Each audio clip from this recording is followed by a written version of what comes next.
Apreciados cursantes, a continuación vamos con la ponencia del doctor Marcelino González Garcete. Él hablará sobre la independencia de las Cortes y Tribunales Constitucionales como garantía para los derechos fundamentales. El doctor Marcelino González es director de Latin Juris, capítulo Paraguay, es doctor en Derecho y doctor en Ciencias Políticas por la UNA, es abogado y escribano público, también es juez actualmente, también es máster en Ciencias Criminológicas, tiene una maestría en Derecho Procesal Penal y Penal en la Universidad Columbia del Paraguay, profesor de Derecho Administrativo y Derecho Constitucional de la Facultad de Derecho y Ciencias Sociales de la Universidad Nacional de Asunción. Es autor de varias obras sobre derecho administrativo, derecho constitucional, procesal constitucional y derecho civil. Ya nos acompaña el profesor Marcelino González. Bienvenido, doctor. Muy buenas noches. Muy buenas noches, Damián Armijos, flamante presidente y director general de Latin Juris, por esta apertura, por esta oportunidad que tenemos todos de dialogar un poco de un tema bastante trascendental hoy día, que es el tema de los derechos humanos y sobre todo el principio de la aplicación de los derechos y tratados internacionales, como lo denominamos comúnmente el control de convencionalidad. Hoy tenemos que hablar y creo que podemos llegar a un común denominador de que falta todavía una madurez de todos los estados para la aplicación efectiva del control de convencionalidad. Si bien es cierto, hay avances muy significativos, creo que hay una cierta reticencia todavía de aplicar. Y eso parte en primer lugar por el tema del desconocimiento, digamos, de los autores políticos, inclusive de otros ámbitos, para hacer efectivo este derecho fundamental. Una de las, digamos, falencias que he visto en los congresos que tuve la oportunidad de participar, es que hoy día por lo menos hay, digamos, diplomados, maestrías y hasta doctorados por el tema de los derechos humanos o por la aplicación del principio de control de convencionalidad. Pero en gran modo también vemos que gran parte de las facultades de Derecho o Ciencias Jurídicas o de Jurisprudencia, como lo llaman, no han desarrollado, digamos, en una forma bastante exhaustiva de diálogo, de debate, estos principios. Y prácticamente el abogado o el profesional que egresa de esas universidades, una vez que termina la facultad, suele encontrarse con estos principios o encuentran lógicamente a través, digamos, de los cursos de actualización, de maestrías o programas como estamos teniendo ahora, este nuevo rumbo de lo que es el control de convencionalidad. Y eso hace también que exista un divorcio acerca de la ciudadanía, acerca de la importancia y la eficacia del control de convencionalidad como un principio cardinal y fundamental. No podemos desconocer que hoy, y si bien es cierto, soy una persona bastante optimista, veo que hemos avanzado de forma muy apresurada, digamos, aplicando ciertos principios convencionales y resguardando y protegiendo los derechos humanos de los ciudadanos. Tal así que hay innúmeros fallos de todas las Cortes Supremas, digamos, de América Latina, bastante loables en ese sentido, y que de cierta manera nos da una esperanza, una luz al final del túnel, que estamos por el buen camino. Lógicamente es difícil hoy día poder satisfacer todas las necesidades de la sociedad. ¿Por qué? Porque esto es una dinarsis. Lamentablemente el derecho parecía ser estático y la sociedad, las tecnologías, las otras ciencias bastante dinámicas. Y eso pareciera ser que crea una sensación de inseguridad o quizás de cierta utopía por parte de los ciudadanos en general con relación a estos tipos de derechos. Hoy día tenemos digamos, un talón de Aquiles en el tema de los derechos convencionales y la aplicación del control de convencionalidad. Y un botón sirve de muestra. Es el caso del uso y abuso de la prisión preventiva en toda América Latina, que puede desnudar, lógicamente, por trabajos de investigadores, inclusive con el informe de Naciones Unidas, como así también por los trabajos que hacen las relatorías de las Naciones Unidas. Y eso ha demostrado, y eso sabemos, el hacinamiento de las cárceles. Y como así también vemos que la voz más débil de la sociedad es el que sufre, de cierta manera, la prisión preventiva. Entonces, eso suele ser hoy día una cuestión todavía pendiente de nuestras sociedades, porque es algo visible, algo palpable en todas nuestras sociedades. Entonces, sí, el valor fundamental y sagrado, que es la libertad, hoy día la ciudadanía piensa que no se ha respetado, un cierto sector piensa que no se ha respetado, eso también marca una, digamos, un hoyo, un distanciamiento o un vacío. Entonces, esa falta a veces de comunicación. Algunas veces he participado en carácter de tribunal examinador de tesis y me he percatado de algo bastante, digamos, llamativo, por utilizar un término, de que hoy día, por ejemplo, nosotros cuando estamos dentro, metidos o imbuidos de los principios de derechos humanos y tratamos de enarbolarlo, tratamos de aplicar esos derechos, de enseñarlo, de multiplicarlo, de debatirlo, porque eso es una construcción jurídica que lo vamos a tener que construir como un edificio bastante sólido, y esto requiere, lógicamente, digamos, de cierto tiempo para ser sistematizado, para tener, digamos, sus raíces bastante fuertes dentro de nuestra sociedad. Pero vemos, por ejemplo, que la ciudadanía en general ve cuando una persona es, digamos, sometida a un proceso, se le otorga una medida, digamos, menos gravosa para su libertad ambulatoria, digamos, nosotros llamamos acá medidas alternativas o sustitutivas a la prisión preventiva. La sociedad lo ve eso a veces, o la mayoría de las veces lo ve como un, digamos, señal de impunidad o de debilidad del poder judicial. Entonces, hay ciertas dicotomías que deben ser, lógicamente, analizadas también desde el punto de vista de la sociología jurídica, el impacto de estas leyes sobre, digamos, sobre la sociedad, ¿verdad?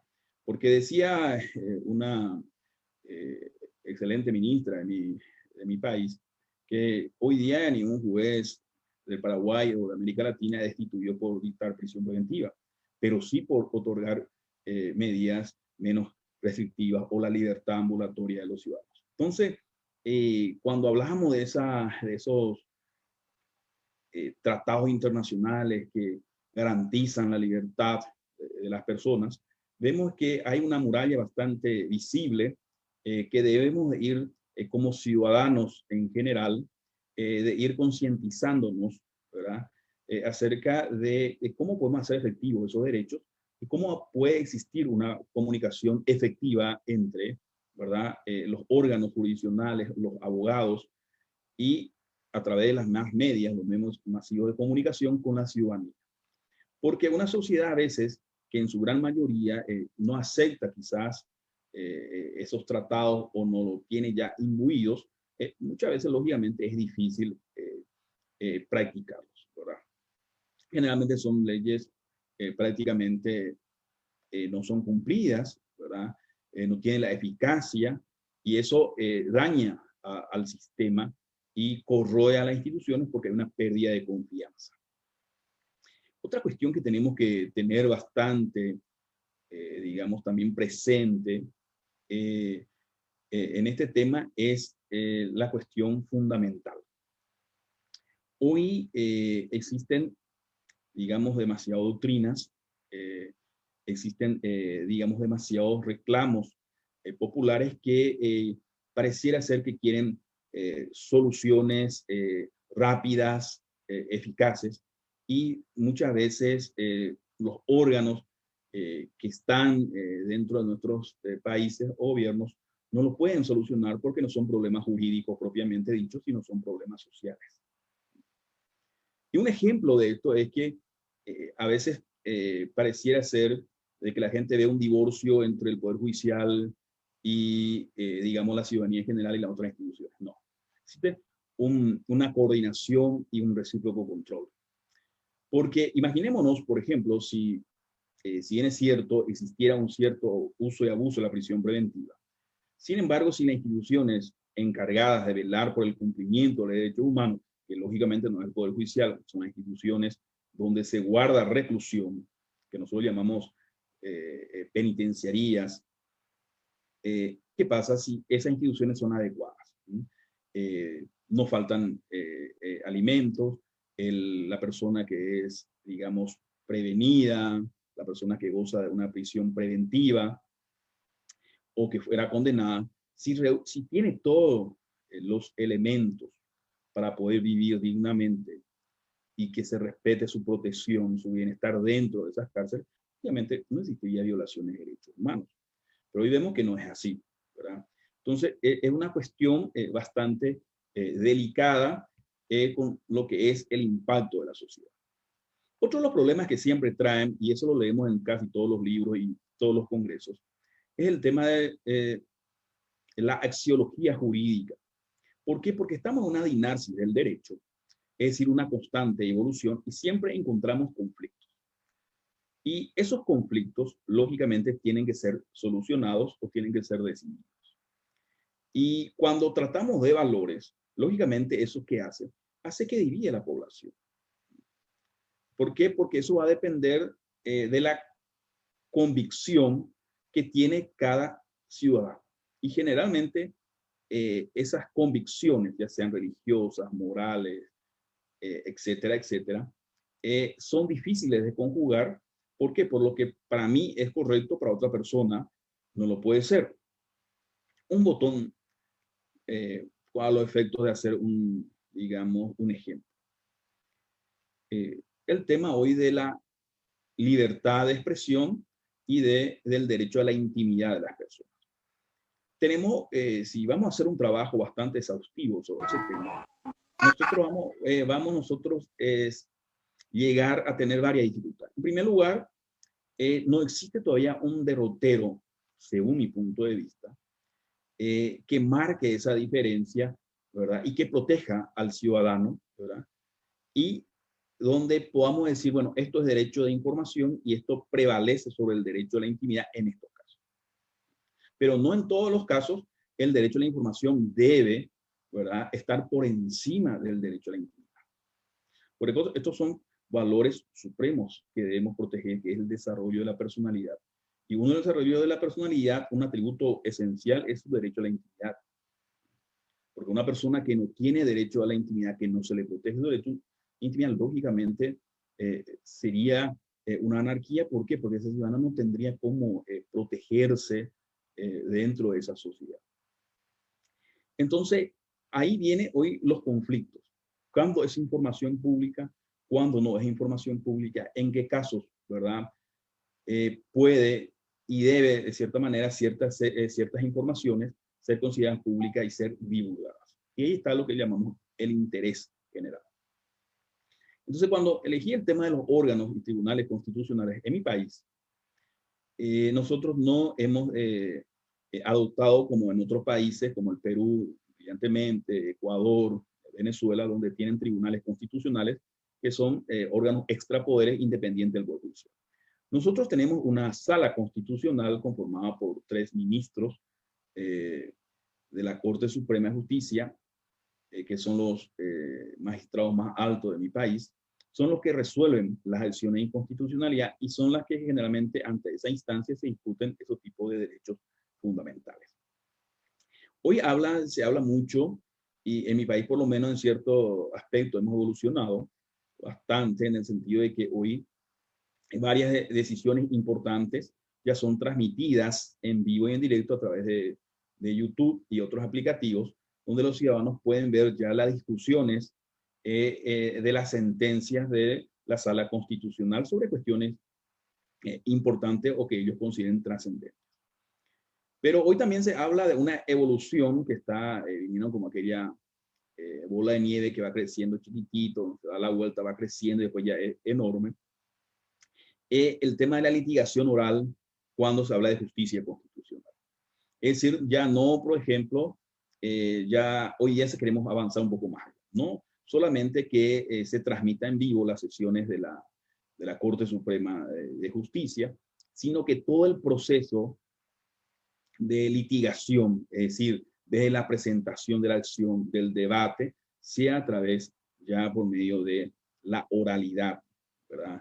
Y que esto lógicamente pueda ser o no transmitido, otra cuestión, pero que se busca ya que sea los por juicios orales. Esa es la tendencia hoy día, a los efectos de que haya un principio más de inmediación, de concentración, digamos, cuando se habla de justicia constitucional. Pero lógicamente eso tiene bastantes también problemas, si bien es cierto, podemos convenir de que eso sería interesante, sería sano, saludable para toda la República. Vemos también que por la cantidad excesiva de juicios que hay, eso podría, si solamente tenemos una sala constitucional, humanamente ser imposible atender una mayor cantidad de casos, porque sabemos que la litigación a veces, en ciertos casos, en demasía lleva, digamos, tiempo, ¿verdad? Y eso puede ser también muy pernicioso en el sentido de que no sería resolver bastante casos, ¿verdad? Y también eso conspira con la cuestión de la justicia pronta y rápida, ¿verdad? Porque dice que la justicia que llega tarde no es justicia. Bueno, entonces hoy creo también importante a través de los órganos y tribunales constitucionales, como veo ahora que existe ese diálogo, ¿verdad? Veo mucho ese diálogo entre cortes constitucionales, donde se citan y donde cuestiones que parecía ser fueron bien resueltas en otros tribunales constitucionales o cortes constitucionales, son utilizados como una jurisprudencia o como una resolución para casos bastante difíciles, ¿verdad? Ha tocado muchísimos casos difíciles y vemos en los libros el avance y la solución salomónica, saludable, que han resuelto nuestros tribunales. Tal es así que felizmente veo con buenos ojos que en Europa, por ejemplo, varias sentencias de la Corte Europea de Derechos Humanos se han basado en resoluciones de tribunales del Perú, de Colombia, de Ecuador, etcétera, etcétera. Y eso vemos que existe ese diálogo porque pues, hemos visto bastante un poco la categoría, digamos, la prominencia de los altos magistrados que ocupan esos cargos, ¿verdad? Y que han hecho bastante, digamos, como decimos acá, mojarse la camiseta y han hecho, digamos, un esfuerzo conmensurable para poder lograr cumplir un poco ese mandato de la República y de hacer justicia. Hoy, cuando hablamos de esos órganos constitucionales, vemos que lógicamente, afuera de sincero, de que no existe, digamos, una cierta simpatía total de todos los ciudadanos, porque se ha visto bastante, últimamente, bastante críticas, que lógicamente las críticas siempre la habrán, y esas críticas a veces ha hecho un poco que disminuyera el prestigio de los tribunales constitucionales, porque se esperaba mucho de esos organismos como una solución para muchos problemas ya acuciantes, y se creyó lógicamente que a través de los tribunales constitucionales podrían haber logrado mayores, digamos, resoluciones en pro y a favor de los ciudadanos.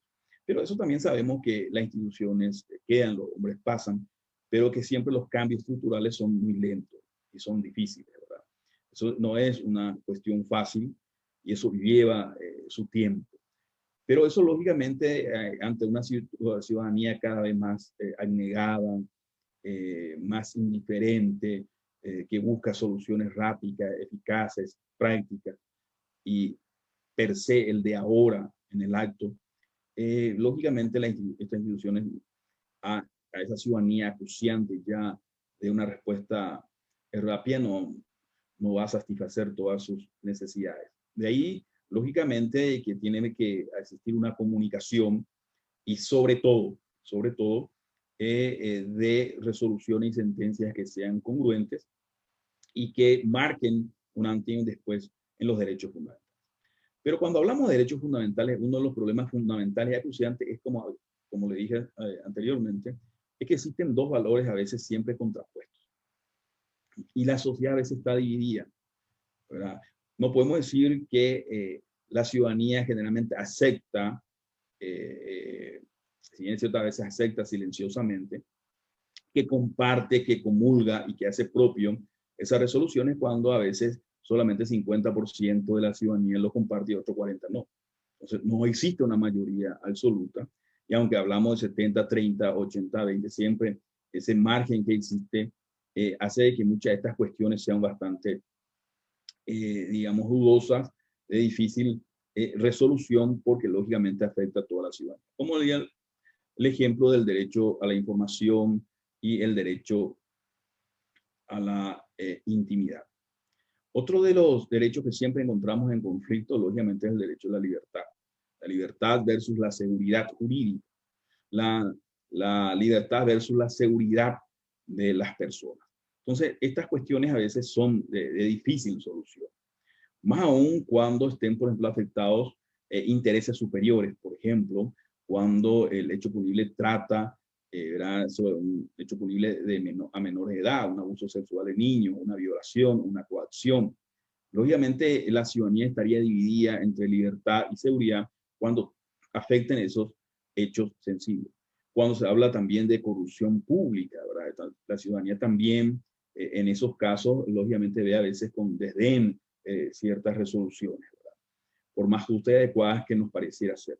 Entonces, siempre, como vivimos en esa sociedad que evoluciona, a veces los fallos deben tener siempre un sentido práctico y eficaz. Hoy día, las cortes y tribunales constitucionales en general han hecho, por ejemplo, bastante, tuvieron que inmiscuirse en cuestiones a veces que son políticas o que debieron resolverse en cuestiones políticas. Y eso a veces corroe, daña las instituciones, porque siempre sabemos que en esa pulseada jurídica de poderes que siempre hay entre el Poder Legislativo, el Ejecutivo, el Congreso y otros órganos extrapoderes, como en el caso del Tribunal Constitucional, siempre, lógicamente, crea esa tensión entre los poderes. Y justamente cuando se trata de cuestiones que son cuestiones judiciales, cuestiones jurídicas o cuestiones políticas, donde a veces interesa esa a la sociedad, y esa tensión a veces provoca a veces a través de los medios que masifican, que informan sobre estos hechos, esas tensiones a veces. Por ejemplo, claro, tenemos, por ejemplo, la ley de medios en Argentina, donde a través de dos medios bastante fuertes, ¿verdad? Decidió la Corte, algo que tenía que, lógicamente, estar reservado nomás al ámbito del Poder Legislativo, que es el órgano que debería regular, establecer las leyes, cuando se van, por ejemplo, una acción inconstitucionalidad, a los efectos en donde ellos resolvieron, hicieron lógicamente esa función legislativa, cuando decidieron de que se debía de desmonopolizar, y que obligaba a uno de esos canales de televisión y medios de prensa escrita a vender parte de sus pertenencias, sus propiedades, como así también de medios que disponían a los efectos de evitar el monopolio.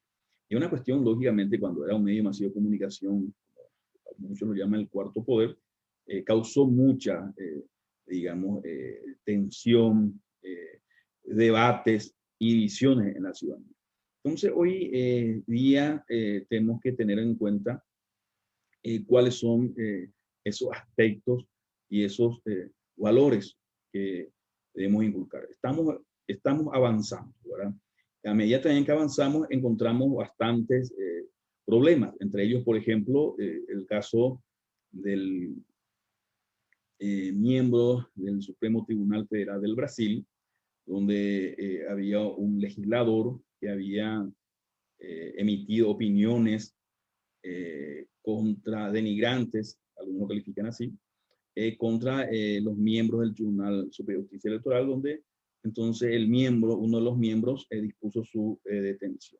El procedimiento de Brasil es que en ese caso, para mantener o para levantar esa medida de detención preventiva, es el Congreso, o sea, sus pares son, una vez que lo escuchen, que pueden disponer de ese levantamiento. Pero eso también marcó esa tensión que siempre existe entre los poderes del Estado cuando afecta a uno de sus miembros. Y ahí se habla otra vez del derecho a la información, ¿verdad?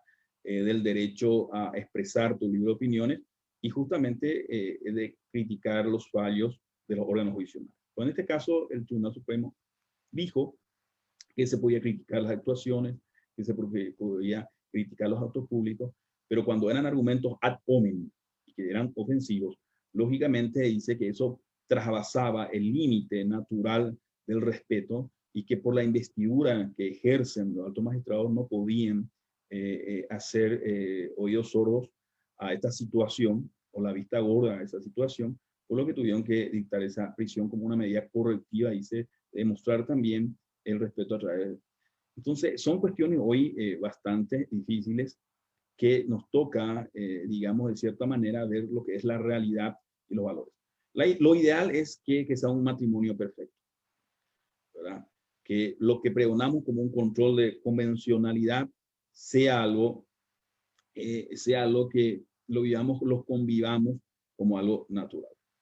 Una vez un amigo mío, el profesor Alfonso Lascano, había recomendado un diplomado, un trabajo de investigación que hizo.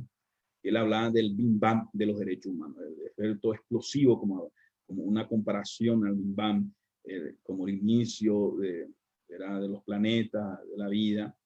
Él hablaba entonces hoy también ese Big Bang de los derechos humanos, como que todo el mundo hoy hablamos de los derechos humanos, que hemos firmado muchísimos tratados internacionales, pero que lo veíamos, ¿verdad? Todavía como un derecho extranjero, como un derecho, ¿verdad? Exorbitante, o sea, que no forma parte de lo ordinario, sino que era tipo una imposición. Entonces decía él que la única solución era que ante eso de que cuando se trataba de cuestiones de derechos fundamentales, que se creara jueces que fueran competentes. Esos serían jueces convencionales, jueces que aplicaran ese derecho convencional, ¿verdad? Entonces, ¿por qué? Como un fuero especializado a los efectos de ir un poco interiorizando, ¿verdad? Educando e incorporando esas leyes que muchas veces la ciudadanía, cuando hablamos de Tratado de Derechos Humanos, cuando hablamos de estos principios rectores, ¿verdad?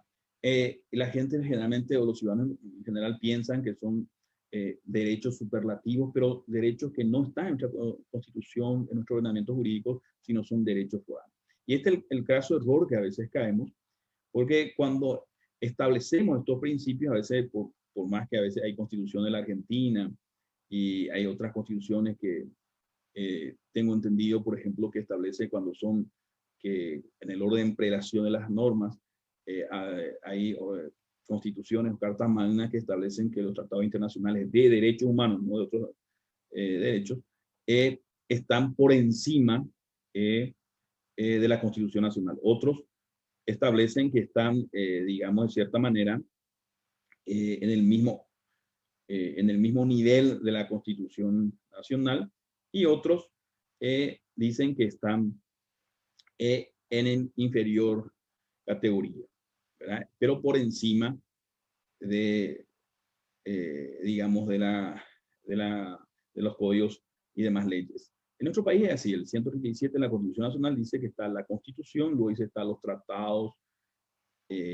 internacionales ratificados y canjeados por el Congreso. Entonces nosotros estamos en un segundo nivel, no en otros países que han quedado. Bueno, veo también que hay varios conciudadanos que están por ahí, saludos a todos. Bueno, entonces la idea básica, yo pero preferí un poco hablarle de esto, porque creo que la idea era hablar un poco de qué es lo que era la parte de los órganos, de todo lo que es el debido proceso, de cómo eso es importante, pero creí importante ya no ser redundante, porque veo que magistralmente los que me precedieron ya en este tipo de eventos y congresos lo han expuesto ya, digamos, con una brillantez extraordinaria. Entonces no quise repetir el llover sobre mojado sobre ese concepto. Quise traer un poco unas reflexiones acerca de esta realidad hoy que nos toca. Y terminando estos 2 minutos,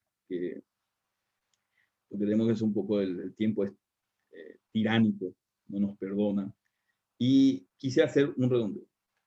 Hoy día pareciera ser que la gran mayoría de las cortes y tribunales constitucionales han demostrado el respeto hacia, digamos, los derechos fundamentales y han aplicado en su jurisprudencia, y traje ahí, pero en otra oportunidad quizás, la Corte, por ejemplo, de mi país ha establecido en varios criterios, aplicando el control de convencionalidad y estableciendo inclusive sobre las leyes el principio de convencionalidad.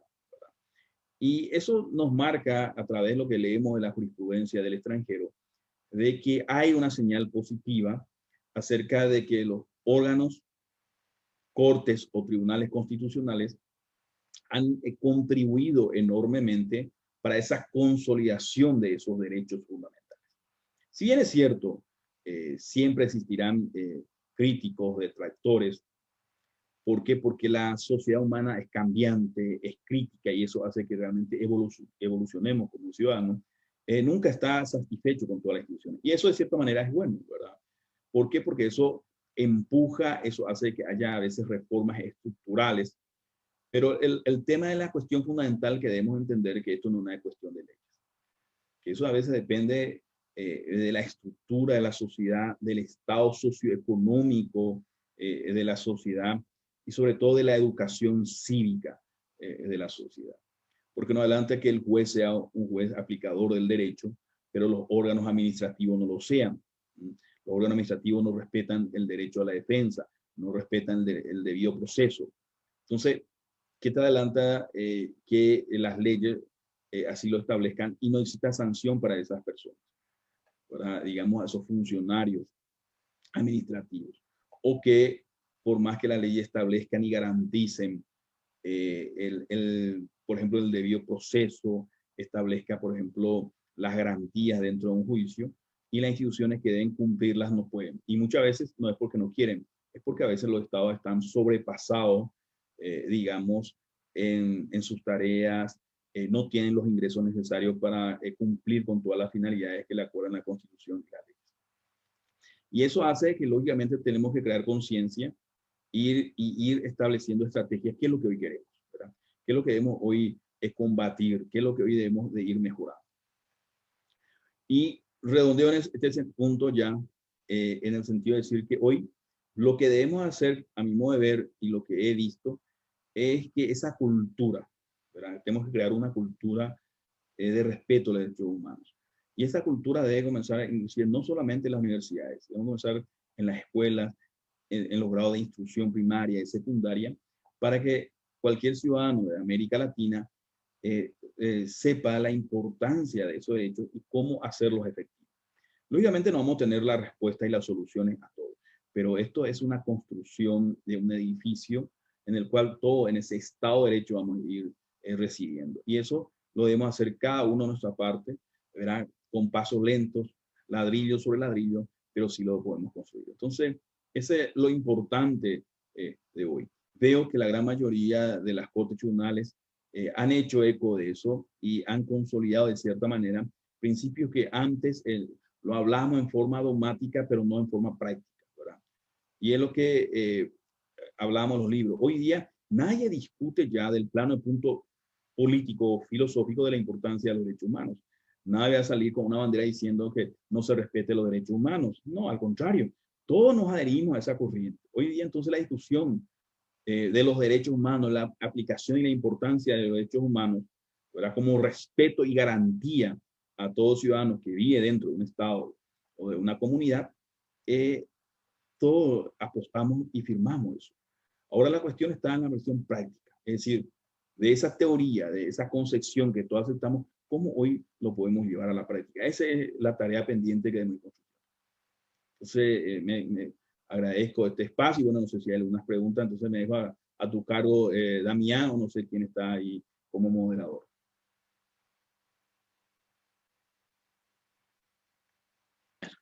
Oh, muchísimas gracias, estimado doctor, por su participación. La verdad, pues estamos muy contentos con esa magnífica ponencia, estas perspectivas que se han compartido.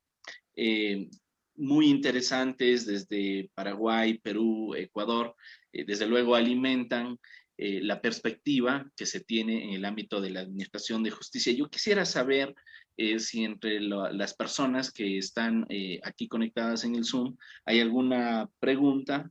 He visto en las redes sociales, pues hay sobre todo comentarios de felicitaciones a su ponencia, doctor. Señalan que ha sido bastante clara. Y bueno, casi que vamos finalizando la jornada. Aprovecho, doctor, entonces para agradecerle por su brillante exposición y pues esperamos contar en futuras oportunidades. Una vez más, Marcelino, que viene apoyándonos desde el 2017, ya vamos a propósito de cumplir el mes de marzo. Cumplimos ya 4 años Latin Juris y Marcelino ha estado desde los primeros días casi como director de Latin Juris en Paraguay. Muchísimas gracias, doctor. Muchísimas gracias, Damián, y a todos los que están acá en el Zoom y todos los que nos ven por las redes sociales. Espero vernos pronto y dar ese abrazo realmente personal y fraterno que siempre nos une a través de la familiaridad, la pasión por el derecho y sobre todo de contribuir en algo a la sociedad. Bueno, por lo menos ahora, por este medio, por lo menos un abrazo virtual a todos ustedes. Saludos. Claro que sí, doctor. Muchas gracias y con todos ustedes, apreciados cursantes, pues nos vemos el día de mañana. Recuerden, nos conectamos a partir de las 6 de la tarde y recuerden unirse a nuestro grupo en Telegram.